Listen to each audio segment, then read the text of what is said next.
There's nothing like a good, hearty breakfast to start off a long, hard work. And that's exactly what Gail Connolly and John Lender of Great Falls, Virginia, have in store for them.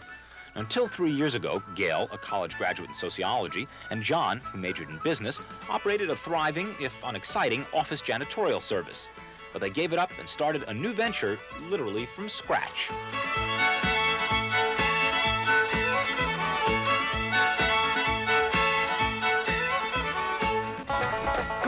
Push him out. Come on, let's go.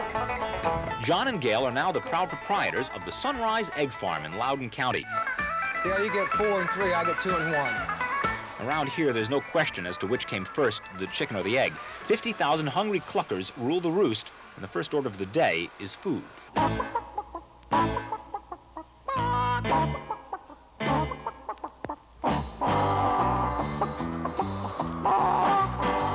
These handsome pullets are ready to begin another day of manufacturing a product that science has yet to duplicate. They'll turn out about 40,000 eggs today in exchange for room, board, and the promise of steady employment. Business is brisk, but when John and Gail bought the farm 3 years ago, literally on a whim, it was another story. They had 6,000 birds and one minor handicap. They didn't know a darn thing about egg farming. I knew that chickens laid eggs, but we knew absolutely nothing about chickens, poultry, what was involved in it, expense, the money, just anything. We didn't know anything about it. The only time that Gail had ever met a chicken was when one showed up on the dinner table. I didn't even know how to pick a chicken up. I didn't know what chickens looked like. They all started growing these red combs on their heads, and I thought, my God, we've got all roosters. I didn't know chickens had combs on their heads. Ah, adventurous souls, these two.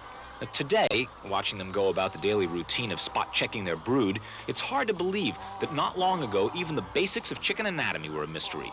The Great Blue Flu incident illustrates just how far they had to go. The first couple of days the chickens were in, they looked okay. We didn't notice anything odd about it. And then one day, John called me up and he said that there was some kind of a blue growth on the side of the chickens' heads. And we called a friend of ours that's in poultry management, and he had no idea what we were talking about. So we called down to VPI and talked to the head of poultry pathology down there and described this blue growth we saw that was getting bigger all the time. And he didn't know what we were talking about. It was like this horrible disease that's coming over these chickens. So a friend of ours came out to the farm to take a look at it, and it was pretty embarrassing. These turned out to be chickens' earlobes. You didn't know the chickens No, I never knew chickens had earlobes. I didn't even know where their ears were. That's a far cry from present-day Farmer Connolly, who can walk down a row of cages holding 15,000 birds and spot the one who may present a real danger to the flock. This chicken seems to be exhibiting the symptoms of a disease called Newcastle's disease. It is contagious. They've all been vaccinated against it. However, sometimes the vaccination doesn't take, and what you get is a chicken that shows the symptoms without actually having the disease. But she will never be a layer as a result of this. There we got it. John has also come a long way. Aside from being the main fix-it man, he's become an authority on such things as feed disbursement, chicken density, egg yield. There's a good batch of birds there. We got 7 birds, 7 eggs. Wish we had that every day. It's no wonder every egg is prized. The cost of running the farm is enormous. Each chicken will gobble down about 4 cents worth of food a day. Now, that may seem like chicken feed, but it adds up to a hefty $10,000 a week, not counting any other expenses. So it's crucial that everything operates at peak efficiency. The chickens, of course, do their part, laying the eggs. But that's actually only a small piece of the total picture. From there, machinery takes over. The eggs drop onto a conveyor belt, which takes them to an egg candler, where any eggs with cracks or blood spots are discarded. The remaining eggs jiggle their way to the sorter, where they are sized according to weight. That delivers them to the packers, who lift them into trays of 30 eggs each. Final stop in this egg express is the wrapping station, and Sunrise Egg Farms are ready to go. But go where? Well, being successful farmers is only half the battle. Somehow you've got to move those little eggs along. We never thought we'd get that many eggs in the beginning because we knew nothing about it. I mean, next thing you know, all these chickens are squirting out eggs, and you say, gee, I got to sell these eggs. And so that's what we just sucked up our guts and went out and started hustling.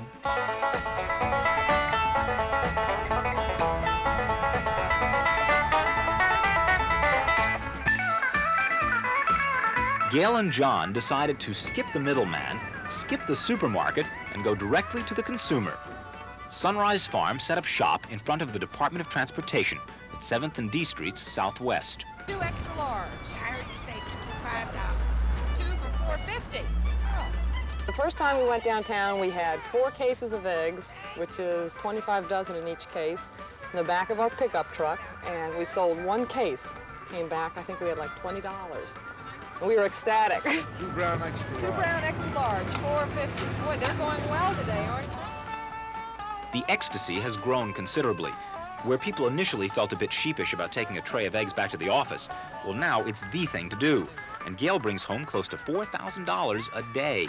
The key to it all is that we use absolutely no antibiotics, any drugs. We don't try to make the egg fancy or do anything to it. We sell the egg exactly the way 35 or 40 years ago people would pick them up out of their own backyards. Why do you get these particular eggs? They're good. Well, And lots of they're eggs country. are good. They're country eggs. And you look at the eggs that you get in the store compared to these. There's no way you can compare them. White eggs. Don't you feel a little silly walking into your office carrying a bunch of eggs? No, it's done by everyone. They're mediums. But I would come here all the time, you know, but 30 eggs, a lot of eggs, 30 eggs. Give me the brown. Yes, for John and Gail, their chickens have come home to roost. Fresh eggs, reasonable prices. In short, business is booming. Gail divides her time between the chickens and her customers. John keeps busy running the farm. And if all this seems like unmitigated ecstasy, well, that's not entirely the case. You work Christmas Day, you work Easter Day, New Year's Day. Chickens have to be eggs collected. Power goes out, you have to be out there to take care of that. The tractor breaks down, you have to get that fixed. Something always goes wrong. There's never a day that you wake up that you think, I can go off to the beach today and not worry. More white. Yeah, more.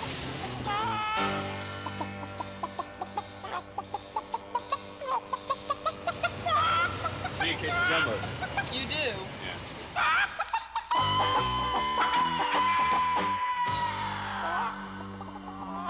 We'll be right back with our PM Magazine department.